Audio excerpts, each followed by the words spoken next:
Hi പ്രിയമുള്ള സുഹൃത്തുക്കളെ, നമ്മുടെ മറിയ കുട്ടിച്ചേട്ടത്തിയാണ് ഇപ്പോൾ സോഷ്യൽ മീഡിയയിലെ പ്രധാനപ്പെട്ട താരം.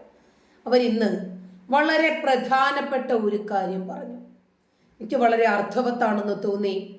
ഒരുപക്ഷെ ആനപ്പുറത്തിരിക്കുമ്പോൾ പട്ടിയെ പേടിക്കണ്ട എന്ന് പറയുന്നത് പോലെ അധികാര സ്ഥിരാ കേന്ദ്രങ്ങളിൽ ഇരിക്കുന്ന ആളുകൾക്ക് എന്തു വേണമെങ്കിലും ചെയ്യാം, ആരും ചോദിക്കത്തുമില്ല, പറയത്തുമില്ല.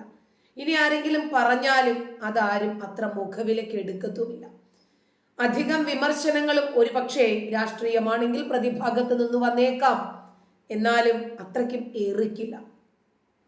ഇനി മന്ത്രി റിയാസിനെ സംബന്ധിച്ചിടത്തോളം അദ്ദേഹത്തിന് വിവാഹം ഒരു പ്രശ്നമേ അല്ല എന്ന് മറിയ കുട്ടിച്ചേട്ടത്തി പറയുന്നത് ഒരു പക്ഷേ റിയാസിന്റെ മതത്തെക്കുറിച്ച് മനസ്സിലാക്കിയത് കൊണ്ടാണോ അതോ റിയാസിനെ വ്യക്തിപരമായി മനസ്സിലാക്കിയത് കൊണ്ടാണോ എന്നറിയില്ല.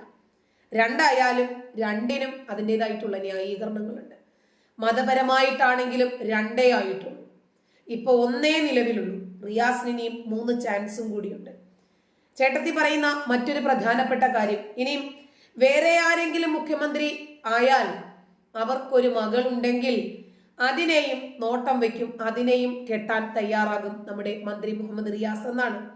ഒരുപക്ഷെ ഇസ്ലാമിക നിയമപ്രകാരം ഇനി വീണയെ വേണ്ടെന്ന് തോന്നിയാൽ ഒഴിവാക്കാനും മറ്റൊരു വ്യക്തിയെ വിവാഹം കഴിക്കാനും ഒക്കെ ഇസ്ലാമിക നിയമപ്രകാരം, ശരീഅത്ത് നിയമപ്രകാരം റിയാസിന് പറ്റും. പിന്നെ നമ്മൾ രാഷ്ട്രീയക്കാരല്ലേ, കുഴപ്പമില്ല. ഒന്ന് ആലോചിച്ച് നോക്കണം.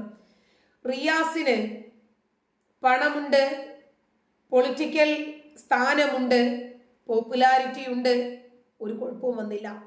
ഇനി അതല്ല, നമ്മുടെ നാട്ടിലെ ഒരു സാധാരണ മുസ്ലിം കുടുംബത്തിലാണ് ഒരു അമുസ്ലിം പെൺകുട്ടിയെ കല്യാണം കഴിച്ചു കൊണ്ടുവന്നതെങ്കിൽ, മതം മാറാതെയാണ് അവര് മുന്നോട്ട് ജീവിക്കുന്നതെങ്കിൽ എന്തെല്ലാം ഊരുവിലക്കുകൾ നമ്മുടെ നാട്ടിൽ ഉണ്ടാകുമായിരുന്നു.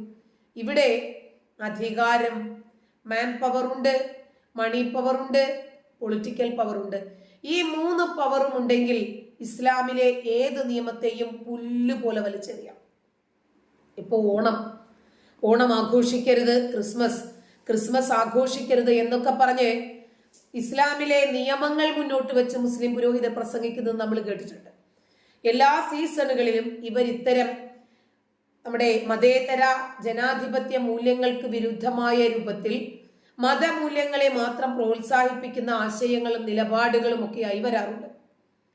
എന്നാൽ പാണക്കാട് തങ്ങളുടെ കുടുംബത്തിൽ ഓണം ആഘോഷിക്കാറില്ലേ?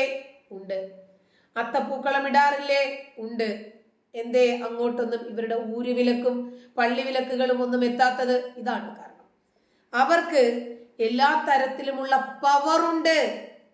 അത് പണമാകട്ടെ, അധികാരമാകട്ടെ, അതുള്ളവർക്ക് ഏതു മതനിയമങ്ങളെയും ലംഘിക്കാം. മമ്മൂട്ടി, അതാ ഞാൻ ആദ്യം തന്നെ പറഞ്ഞത്, ദുൽഖർ സൽമാൻ, ഇവർക്കൊന്നും ഒരു കുഴപ്പമില്ല. കാരണം എന്താ? ഇവരുടെ ഒക്കെ പണം പള്ളികളിലെ പെട്ടികളിൽ എത്തുന്നുണ്ട്, ഫണ്ടായി. ഇനി പള്ളിക്ക് ഒരു കെട്ടിടം വേണം, ശരി, ഇന്നാ ഇത്ര രൂപ. പണം ഏതു മതനിയമത്തിന്റെ മേലെയും പറക്കില്ല. നോക്കിയോ, റിയാസിനെ കുറിച്ച് നമ്മുടെ ചേട്ടത്തിക്ക് പറയാനുണ്ട് കുറച്ച് കാര്യങ്ങൾ. അങ്ങനെ ഇട്ടിട്ട് അങ്ങ് പിടിച്ചു കെട്ടണം, എന്നിട്ട് ഇവരെ കൊണ്ട് പറയണം. അത് കാക്കാനൊന്നും കൂടിയിട്ട് കാര്യമൊന്നുമില്ല. അതിന്റെ റിയാസൊന്നും ഒരു കാര്യമില്ല. റിയാസ് ഈ കടാ നിൽക്കണേന്ന് സത്യം പറയണം. റിയാസിക്ക് പെട്ടികളെ മക്കളെ കളഞ്ഞിട്ട് ഇങ്ങനെ കൂടുന്നെങ്കിൽ അവനെ എത്ര ഉള്ളവനായിരിക്കും? നല്ലവനാണോ?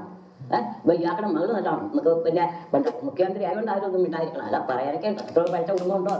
ഉണ്ടോ? അതായിരിക്കും ഇങ്ങോട്ട് ആഗ്രഹം വേണ്ട. നമുക്കുണ്ടോ? ഉണ്ടോ? ഇവര് പോലീസിനെ പിടിക്കാനും മറ്റേ കുടുംബത്തിൽ വേണ്ട ആദ്യം പിടിക്കാൻ. ഭരണത്തിൽ മക്കളെ കളഞ്ഞാ അപ്പൊ മന്ത്രിയാണോ? അതെയോ ലോകം പിടിക്കാന്ന് പറഞ്ഞ പെണ്ണുങ്ങളെ എടുക്കാൻ. അപ്പൊ എന്തും കാണുന്ന പെണ്ണുങ്ങളെ കിട്ടൂലേ?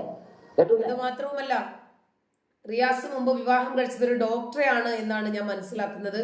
അവരെ ശാരീരികമായി ഉപദ്രവിക്കുകയും ഒരുപാട് കേസും വഴക്കും പുകിലും ഒക്കെ ആയിട്ടാണ് ഡിവോഴ്സ് ആയത്. ഇദ്ദേഹമാണ് സ്ത്രീകളുടെ സ്വാതന്ത്ര്യത്തെക്കുറിച്ചും സ്ത്രീധന പീഡനത്തെക്കുറിച്ചും സ്ത്രീ പീഡനത്തെക്കുറിച്ചും ഗാർഹിക പീഡനത്തെക്കുറിച്ചും ഒക്കെ വാതോരാതെ സംസാരിക്കുന്നത്. അതായത് സേതുരാമയ്യർ CBI എന്ന സിനിമയിൽ ഒരു കൊലക്കുറ്റം ചെയ്ത വ്യക്തി തന്നെ പൗരസമിതി ഉണ്ടാക്കി അന്വേഷിക്കാൻ മുൻകൈ എടുക്കുന്നത് പോലെ. അപ്പൊ ഈ ഒരു മുഖ്യമന്ത്രി അയാളുടെ മകളുടെ അവിടെ കൂടിയില്ലേ? ഇപ്പം ഈ പിണ്ടായിയുടെ മരക്കട കൂടി ഇനി ജയിച്ചു തന്നെ മന്ത്രിക്ക് ഒരു പെണ്ണുണ്ട്, ഇവൻ അവിടെ പോയല്ലേ? പോകല്ലേ? ഏത് മന്ത്രിയായാലും വൃത്തിയോട് തന്നെ അവൾ ഇനി അടുത്ത ഒരു മുഖ്യമന്ത്രി വന്നു, അദ്ദേഹത്തിന് ഒരു മകളുണ്ടെങ്കിൽ അവിടെയും ചെല്ലും കല്യാണാലോചനയുമായിട്ടെന്ന. എന്നിട്ട് ചേട്ടത്തി എന്താ പറയുന്നത്? വൃത്തികേട് ആര് ചെയ്താലും അത് വൃത്തികേട് തന്നെയാണെന്ന്. പറയാം. ശരിയല്ലേ? റിയാസാണ് അടുത്ത മുഖ്യമന്ത്രിയാണെന്ന് പറയുന്നത്. അതാ പറഞ്ഞ ഇനി ആയിരുന്നെങ്കിൽ ഇതും വേറെ ഒരു മുഖ്യമന്ത്രി ഉണ്ടായ ഇവൻ ഈ പെണ്ണക്കളെ ആ മുഖ്യമന്ത്രിയുടെ മകളെ ആദ്യം കെട്ടിയതാണ്. അതെ, അതുകൊണ്ടാണ് പറഞ്ഞ കെട്ട അവന് പ്രശ്നമല്ല. അവന് മുഖ്യമന്ത്രിമാരുടെ പെണ്ണങ്ങളാണ്. ഇതാണ് മുഖ്യമായ കാര്യം. ഇതൊന്നും അവന്റെ ബാധകമല്ല. ഇത് ഇനി ആരാ മുഖ്യമന്ത്രിയാണ് അത് നല്ല പറഞ്ഞിട്ട് റിയാസ് അവിടത്തെ അല്ലെങ്കിൽ കണ്ടു എന്താ അതിന്റെ കിടപ്പ്. അല്ല ഇങ്ങനെയൊന്നും നടക്കൂല ചേട്ടവരൊക്കെ. ഏട്ടൻ ജനങ്ങളുടെ മന്ത്രിയായിരിക്കണം. അവരൊക്കെ കരിയോ ഓടിക്കേണ്ടേ അറിയാം. കരിയോയിൽ ഇവരാരാ നക്കാനൊക്കെ നടക്കണം. നാണുണ്ടോ ഇവരൊക്കെ? നമ്മളതൊക്കെ പറ്റുമോ? ആദ്യം അപ്പൻ നന്നാണ്, അമ്മ നന്നാണ്, എന്നിട്ട് പിള്ളേരാ നന്നാക്കണം. അല്ലെ? ആദ്യം അപ്പനും അമ്മയും നന്നാണ്, എന്നിട്ട് പിള്ളേരാ നന്നാക്കണം. പഠിക്കുന്നവരുടെ കാര്യം അപ്പനും അമ്മയും അല്ലെ? പഠനക്കാരുടെ കാര്യം ആദ്യം അവൻ നന്നാവും. അതെനിക്ക് വീട്ടുകാരാണ്, ആട്ടാരുടെ സ്വന്തക്കാരാണ്, എന്നിട്ട് നാട്ടിലേക്ക് ഇറങ്ങുന്നുണ്ടാക്കും. പിണറായി പഠിപ്പിച്ചു, മക്കളെ പഠിപ്പിച്ചത് വെക്കാൻ പഠിപ്പിച്ചു, പൊടികൾ ഉണ്ടാക്കിയില്ലേ? കൊണ്ടായി എന്നെ കാട്ടിയത്. അപ്പൊ അതാ പറഞ്ഞ ഒരു ഞണ്ട് പറഞ്ഞു അമ്മയോടും അത് പറഞ്ഞു. അമ്മയും അമ്മയും ചെറിയാണ് അമ്മയൊന്നും അമ്മയെ വ്യത്യാസം വല്ലതും വന്നു. അമ്മയോട് ഒരേ വലിയ അത് തന്നെയാ പിണറായിയുടെ മക്കൾ നോക്കിയിട്ടുള്ള കാര്യം. അത് നാടൻ നടന്നു നാടൻ കെട്ടായ നാട്. കൊടി പിടിച്ച എന്നാ തെറ്റ്? ഈ പിള്ളേർ കൊടി പിടിച്ച പിന്നെ എന്നാ ചേർന്നു? ഇവൻ നിന്നിട്ടില്ല, അവന്റെ ഗുണ്ടകൾ നിന്നിട്ടില്ലേ? ആ ഷാബു എന്ന് പറഞ്ഞ വണ്ടിപ്പേരുകാരൻ അവനെല്ലാം പ്രസംഗിച്ചേ. അവൻ ആരാണ്ടൊക്കെ കൊല്ലും, മറ്റേ അവന്റെ അപ്പനെ, ആ കൊച്ചിന്റെ അപ്പനെ കുറ്റം പറഞ്ഞ അമ്മേനെ കുറ്റം ചീത്ത കുട്ടിയാ പറയാ. ഞാൻ ചോദിക്കണേ, ഈ നാടുകളിലുള്ള പിള്ളേരെ ഈ CPM-കാർക്ക് ഈ കുഞ്ഞു പിള്ളേരെ മതിയല്ലോ. കാരണം ആ നേരത്തെ അവന്റെ അമ്മയുണ്ട്, പെങ്ങന്മാരുണ്ട്, അങ്ങോട്ട് പോകുമ്പോൾ ഈ 6 വയസ്സായ കൊച്ചിനോട് കടം തീർത്താ കൊള്ളാമോ? അല്ല, ഈ കൊച്ചിനോട് കടം തീർത്താ കൊള്ളാം? ഇവന് ആൾക്കാരില്ലായിരുന്നു അതിന് പ്രായമുള്ള ഇവൻ. ഈ കൊച്ചിനെ പിടിച്ച നേരത്താണെങ്കിൽ ഇവന്റെ പെങ്ങന്മാരെ പിടിക്കുന്നതിന് നാണക്കേടൊന്നുമില്ല. ഈ കൊച്ചിനെ പിടിക്കുന്നതിനും വേറെ ഈ 6 വയസ്സായ കൊച്ചെന്ത് പാവം ചെയ്തു. ഇത് അവന്റെ കൊണ്ടേ ആളാക്കി എൻ്റെ കൂടെ ചാടിപ്പോയത്. എന്തിനാ സാക്ഷി? ഇത് തെളിവല്ലേ? ഇവൻ ഈ 2 വാലും അടുത്താണ്.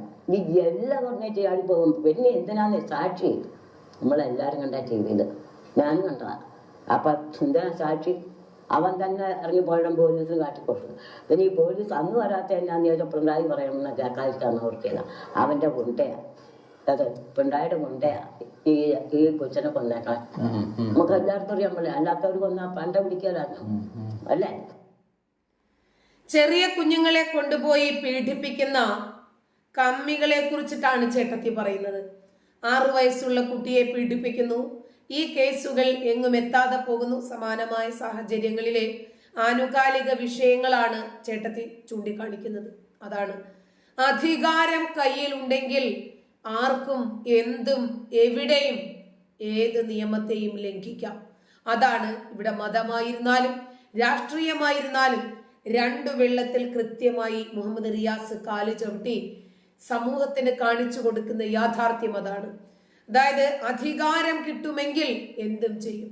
ഇപ്പോ മുഖ്യമന്ത്രി റിയാസിന് മന്ത്രിപദം വെച്ചിട്ടാണ് മകളെ കൊടുത്തത്. അതായത് മകളെ കെട്ടിക്കുന്നതിനു വേണ്ടി മന്ത്രി പദവി അങ്ങട് സ്ത്രീധനമായി നൽകി. അതാണ് ചേട്ടത്തി പറയുന്നതിൽ ഒരുപാട് വസ്തുതകളുണ്ട്.